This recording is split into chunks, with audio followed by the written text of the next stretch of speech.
Hey, what's going on out there, YouTube? It's STL0320, and JVS just got done looking at the Doom Patrol Episode 6, Doom Patrol Patrol. And this one was an interesting episode because it had elements of,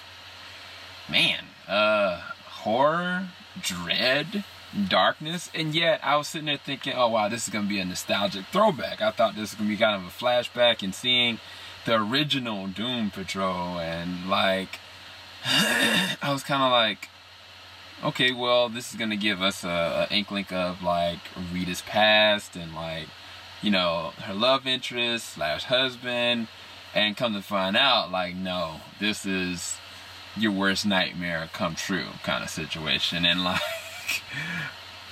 Rita, Jane, and Negative Man, they all go through it, and it's like excellently shot.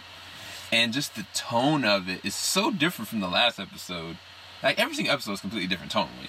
But there's a distinct feeling of, like, dread in this episode that I was like, yo, this feels like a horror movie. And I hadn't seen, like, Us, like, over on Tuesday. You know what I'm saying? I got to see it early. I want to see it again. Definitely go and check it out if you haven't yet.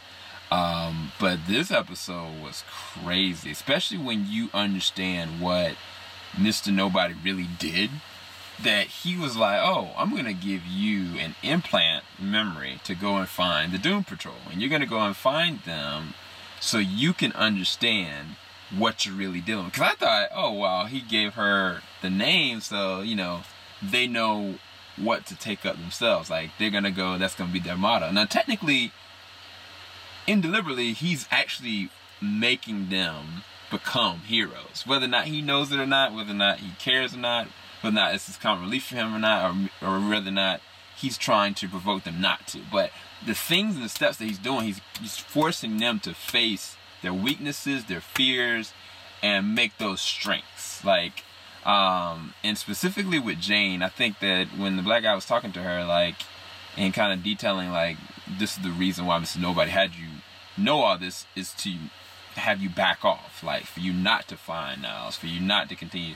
And it kind of helps motivate her, but every single mission that they get on, like, I find her just continuously being broken down, because she is technically the strongest. Like, she's the one that, I mean, I feel like she's the biggest threat to Mr. Nobody, in all honesty, especially if she knows how to stop him, or knows where he kind of comes from, or knows what might be something that's worse than him. I think that's honestly the biggest truth. Cliff and Cyborg are kind of trying to pair it off this episode, you know, because Cyborg messed up his arm and called a fail-safe, and he got locked out of his body, and that shock messed him up more than anything. I was kind of like, why are you freaking out? And then I realized why. And it also sent a SOS beacon in that his dad had to go there and kind of like take the fail-safe off.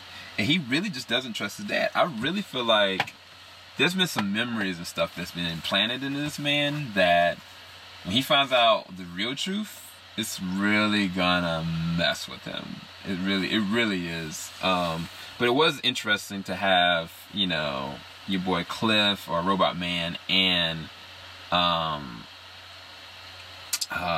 Silas Stone really having really good conversation, and kind of Robot Man like, yeah, you talk about your son like you know him, you need him, and you kind of coming to me, but you don't know anything about me. I know everything about this. I've lost everybody too. And they do have like a really interesting connection on that level, and I thought that it was a really good character moment, really good progression for technically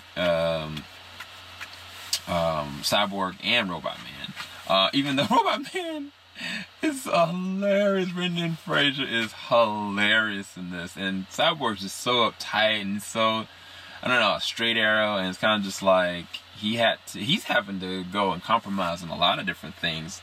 And it's gonna be interesting to see what he actually finds out now that he kind of is completely let loose. But whatever, you know, the conversation that happened with Robot Man really did platform, you know, Silas and his son a lot better in the long run, I guess. I don't know, because we never did get to see, because Robot Man left when he had him under, so we don't really know what he actually did during that whole entire time. Then Jane had a really good arc, as well as like Negative Man too. Like, there's some really different things that they kind of broken down from them as individuals in their past. Like there's that thing with Rita with that girl, that was some shocking joint. Just like, I think the most shocking thing was what Mr. Nobody did to these heroes, like, and left them in this situation. And I was like, I mean, that's definitely the biggest, what's the word, like, stay away from me signal, because this is what will happen to you kind of thing. So either way, I'm excited to see where this is going to go. This is definitely sculpting them into being the heroes they need to be, and they're going to take this motto as Doom Patrol in the long term. Probably the last episode will be called Doom Patrol, and I'm hoping that they don't do like they did with Titans and kind of like remove an episode, because that really would undercut a lot of things. I really do think this is one of the best shows I've seen in a good while. But hopefully you guys did enjoy this review. I'll talk to you guys later on. Keep it locked. JVS, we ain't gonna stop. God bless you guys. Peace.